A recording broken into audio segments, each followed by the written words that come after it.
What was supposed to be a routine speech by Charlie Kirk at a Prove Me Wrong student event in Utah. Nearly 3,000 people had gathered in the small city of Orem to listen and ask questions as part of the American Comeback Tour. American flags waved from the rooftop of a nearby building, and no one knew that just a few hundred yards from the stage, a young man with a rifle was lurking. The suspect, 22-year-old Tyler Robinson, had dinner with his family the night before the attack. Their conversation eventually turned to politics. That evening, Tyler mentioned Kirk's upcoming event at Utah Valley University. They spoke about why they disliked him and criticized his views. His parents were registered Republicans, while Tyler was registered to vote in his home state, but had never declared a party affiliation. This difference often led to tense arguments at the dinner table. It was a warm, sunny morning in Utah. Tyler Robinson woke up in his apartment in St. George and then drove toward the university where Kirk was scheduled to speak. At 11:52 a.m., surveillance cameras spotted his car entering the campus. There were no security checks at the event. Kirk's appearances were usually lightly guarded. This worked in Robinson's favor. With his youthful face and casual sweatshirt, he looked like any other student. Blending in with the crowd heading toward the debate, no one gave him a second look. He moved through campus with confidence and eventually slipped into the Losay Center. From there, he climbed to the roof and surveyed the grounds.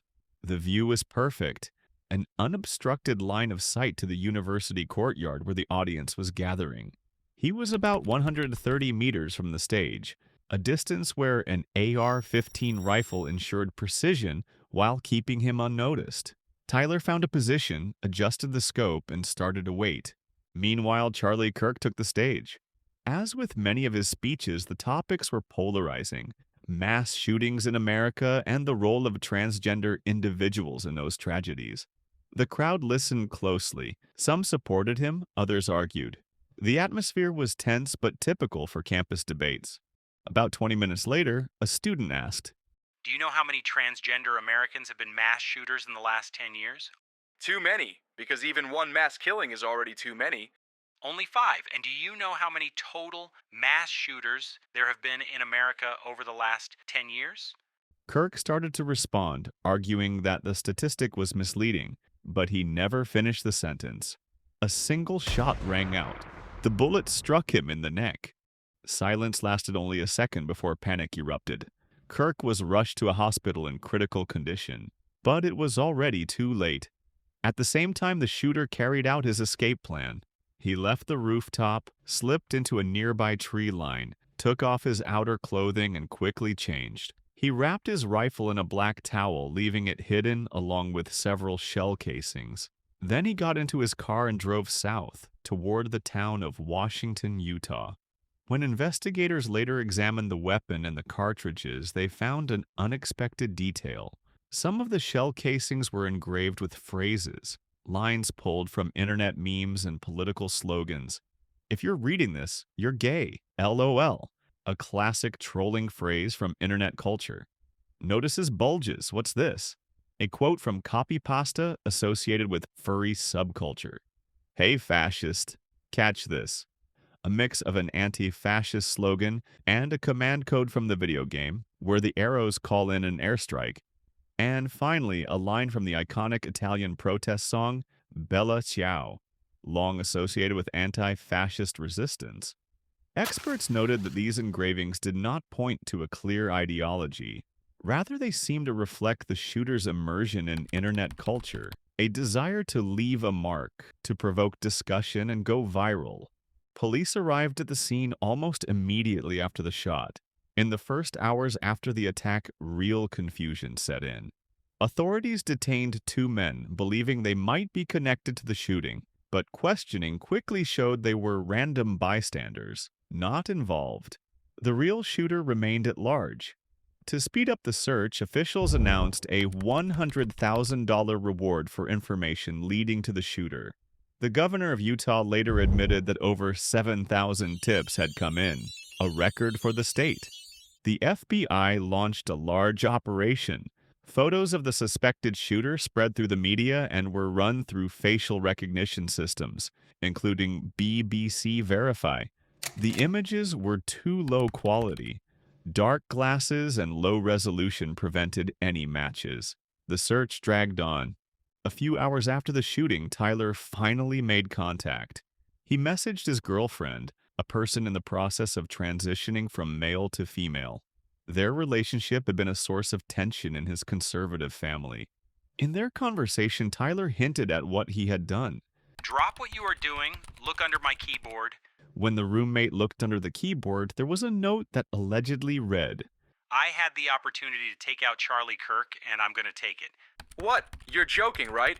I am still okay, my love, but am stuck in Orem for a little while longer yet. Shouldn't be long until I can come home, but I gotta grab my rifle still. To be honest, I had hoped to keep this secret till I died of old age. I am sorry to involve you. You weren't the one who did it right. I am. I'm sorry. I thought they caught the person. No, they grabbed some crazy old dude, then interrogated someone in similar clothing. I had planned to grab my rifle from my drop point shortly after, but most of that side of town got locked down. It's quiet, almost enough to get out, but there's one vehicle lingering.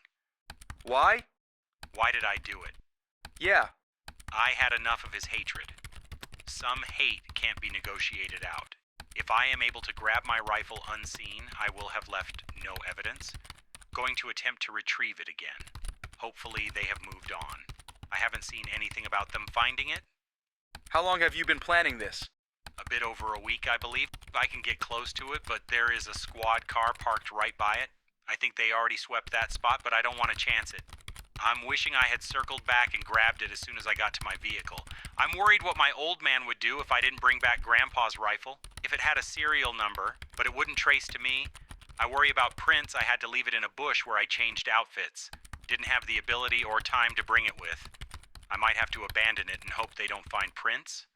How will I explain losing it to my old man? Only thing I left was the rifle wrapped in a towel. Remember how I was engraving bullets? The messages are mostly a big meme. If I see notices bulge on Fox News, I might have a stroke. All right, I'm going to have to leave it. That really sucks. Judging from today, I'd say Grandpa's gun does just fine. I think that was a $2,000 scope. Delete this exchange. My dad wants photos of the rifle. He says Grandpa wants to know who has what. The feds released a photo of the rifle, and it is very unique. He's calling me right now, not answering. Since Trump got into office, my dad has been pretty die-hard MAGA. I'm going to turn myself in willingly. One of my neighbors here is a deputy for the sheriff. You are all I worry about. I'm much more worried about you. Don't talk to the media, please. Don't take any interviews or make any comments. If any police ask you questions, ask for a lawyer and stay silent. Tyler James Robinson was born and raised in Washington, a small town in southwestern Utah.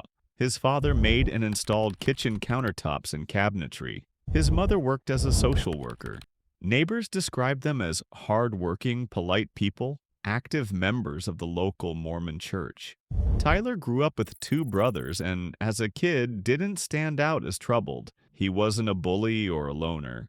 In school, he did well and had excellent grades. His mother proudly posted photos of Tyler with his test results on social media. After high school, Robinson enrolled at Utah State University in an engineering program. His high grades earned him a scholarship, but he didn't stay long. After one semester, he dropped out. Later, he enrolled at Dixie Technical College in St. George to study electrical engineering. When images of the suspect appeared in the news, his mother was the first to recognize him. She stared at video footage released by the media and told her husband that it was most likely their son. The woman called Tyler. He sounded calm on the phone and insisted he had been sick for several days and was at home.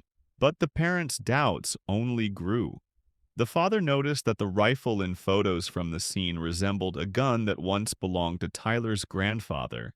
He texted Tyler asking for a photo of the weapon, but there was no reply. He called instead and convinced his son to come home. An uneasy silence settled in the house. The parents tried to find out why their son had done this. In response, Tyler hinted that he had fired the shot. He said that there was too much evil from Kirk, who spread hate.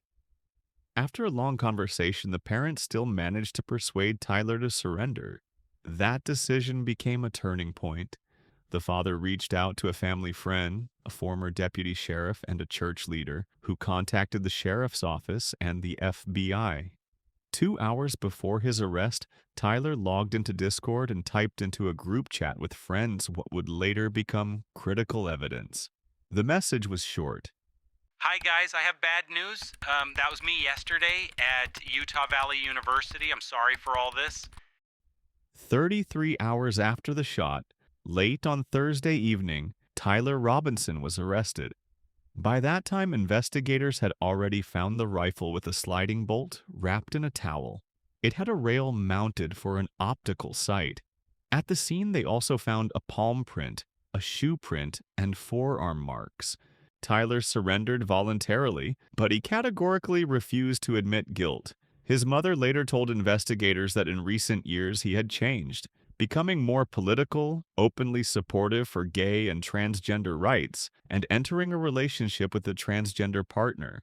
Meanwhile, the Utah prosecutor's office filed 7 charges: murder with aggravating circumstances, unlawful use of a firearm, obstruction of justice, witness intimidation, and committing violence in the presence of children. At the first court hearing, held by video link, the prosecutor said that they would seek the death penalty. In Utah, such punishments are rare. Charlie Kirk was born in Illinois, in a wealthy suburb of Chicago, into a family headed by an architect. From an early age, he showed interest in politics. In high school, he was very active civically, and after starting college, he quickly dropped out to pursue political activism. In 2012, at just 18, he became one of the founders of Turning Point USA. The organization's aim was ambitious: to bring conservative values to college campuses across the country. Kirk quickly became one of the most visible figures among young conservatives. He was a frequent guest on radio shows and talk shows, while his podcast, The Charlie Kirk Show, drew millions of listeners. He promoted tax cuts and a smaller role for government, defended gun rights, traditional Christian values, and was skeptical of climate policy and COVID-19 vaccines. He openly opposed transgender identity and same-sex marriage. During the pandemic, he spread disinformation about vaccination and supported Donald Trump's claims of election fraud in 2020. By the time of his death at 31, Kirk was a hero to many young MAGA supporters. He had visited the White House numerous times, supported Trump's administration, and attended Trump's inauguration in January 2025. After the tragedy, Donald Trump addressed the nation from the Oval Office, calling the killing a dark moment for America and blaming radical leftists. Charlie inspired millions, and tonight, all who knew him and loved him are united in shock and horror. Charlie was a patriot who devoted his life to the cause of open debate and the country that he loved so much, the United States of America. He fought for liberty, democracy, justice, and the American people. He's a martyr for truth and freedom, and there's never been anyone who was so respected by youth. If you like this video, make sure to like and subscribe.